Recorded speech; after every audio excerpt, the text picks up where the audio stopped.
বিসমিল্লাহির রহমানির রহিম। আসসালামু আলাইকুম। আমি বেগুন দিয়ে সজনের ডাঁটা দিয়ে বড় বড় চিংড়ি মাছ রান্না করব।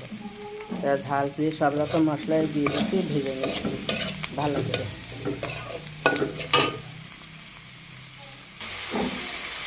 মশলা ভাজা গিয়েছে, এই জন্য চিংড়ি মাছগুলো দিয়ে দিচ্ছি। চিংড়ি মাছগুলো সুন্দর করে কষাই নেব।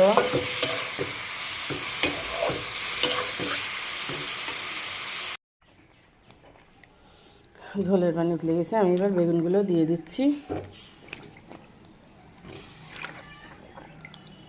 পরে সজনের ডাঁটাগুলো দেবো পরে।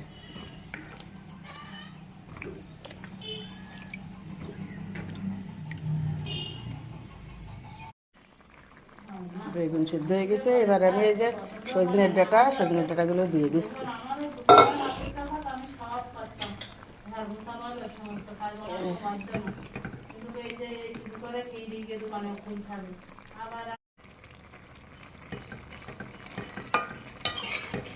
চিংড়ি মাছগুলো সব দিয়ে দিছে।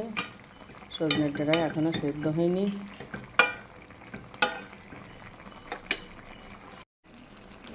বেগুন দিয়ে সজনের ডাঁটা চিংড়ি মাছ রান্নাটা আমার হয়ে গেছে। রান্না হয়ে গেছে। সবাই একটু লাইক কমেন্ট শেয়ার করবেন। আল্লাহ হাফেজ।